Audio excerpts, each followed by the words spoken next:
अस्सलाम वालेकुम। आज हम बेसन की बूंदी बनाएंगे, छोटी छोटी बूंदी बनाएंगे जिसकी हम चाट भी बना सकते हैं उसके बूंदी बनाने के बाद। लेकिन जिसके लिए हमें बूंदी बनाने के लिए जिन चीज़ों की ज़रूरत होगी उसमें हमने 1 टीस्पून कुटी हुई मिर्चें ली हैं, हाफ़ टी स्पून हमने नमक लिया है और हाफ़ ही टीस्पून हमने ये मीठा सोडा लिया है। ठीक है, मीठा सोडा डालेंगे, कुटी हुई मिर्चें और नमक है और पानी से इसको घोल लेना है।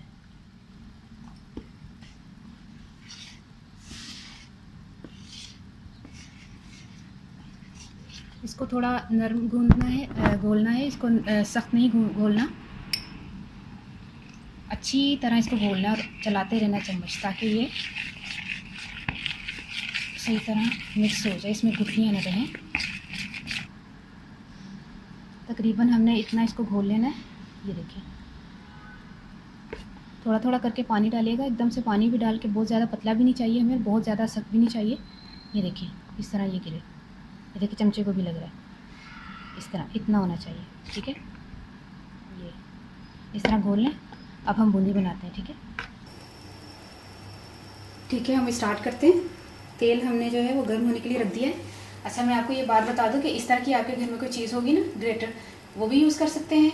ये स्टीमर है, ये भी यूज़ कर सकते हैं, और जो जिससे दाल छानते हैं वो भी यूज़ कर सकते हैं। लेकिन मैं आपकी आसानी के लिए सबसे ईजी चीज़ इस्तेमाल कर रही हूँ, ये चम्मच जो हम चावल पकाने के लिए इस्तेमाल करते हैं। ये तो हर एक के घर में होगा, तो इससे हम बनाएंगे बेसन की बूंदी। ठीक है, हम स्टार्ट करते हैं। बिस्मिल्लाहिर्रहमानिर्रहीम।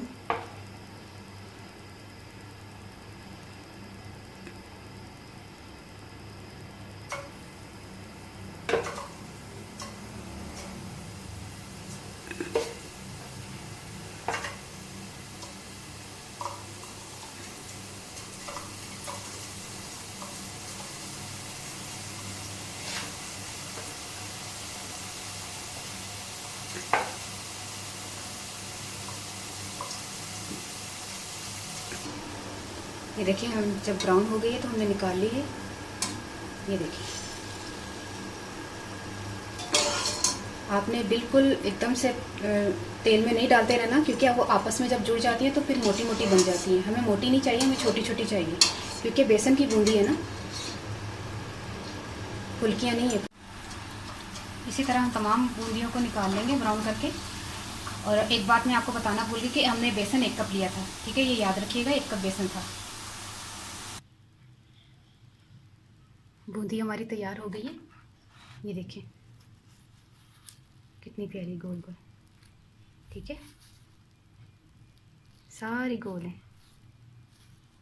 इसी तरह आपने गोल बनानी है। हमेशा आपने सख्त घोलेंगे तो आपकी पूंछ वाली जो है वो बूंदी बनेगी। अगर आपने पतला बेसन घोलना है तो इसी तरह गोल गोल बनेगी। ठीक है, तो हमें पूंछ वाली नहीं चाहिए। नेट पे मैं उस दिन देख रही थी तो वो लंबी लंबी पूंछ वाली बूंदी बना के बैठी हुई थी। मैं भी चुप कर गई। मैंने कहा लोगों को बनाए, लोग देख रहे हैं, पसंद कर रहे हैं, लाखों की तादाद में उनके व्यूज़ हैं।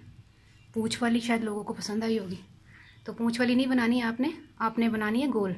बूंदी का मतलब है बूंदी गोल गोल होती है। ठीक है, जिस तरह आप बाज़ार में या जिस तरह आप किसी परफेक्ट बंदे को देखते हैं, परफेक्ट जो शेफ़ होता है, जो अपने काम में बहुत परफेक्ट होता है, उसको फॉलो करें, ना कि आप उन लोगों को फॉलो करें जिन लोगों को खुद कुछ नहीं आता और आप उन लोगों को देखकर उन लोगों से सीखते हैं। उन लोगों से सीखें जिनको कुछ आता है। ठीक है, बस मेरी यही रिक्वेस्ट है। मुझे दुआ में ज़रूर याद रखिएगा, और ये ज़रूर आपने बूंदी बनानी है। रमज़ान भी हैं और इनको बना के आप काफ़ी ज़्यादा तादाद में बनाकर आप इसको फ्रिज में रखें या बाहर भी पड़ा रहने दो तो नहीं ख़राब होगी। आप इसकी आलू बूंदी चाट बनाएं, आप कुछ भी बनाएं इसकी, तो इंजॉय करें, खाएं और रमज़ान में इबादत करें। खुश रहें, दुआ में याद रखिए। ओके, अल्लाह हाफिज़।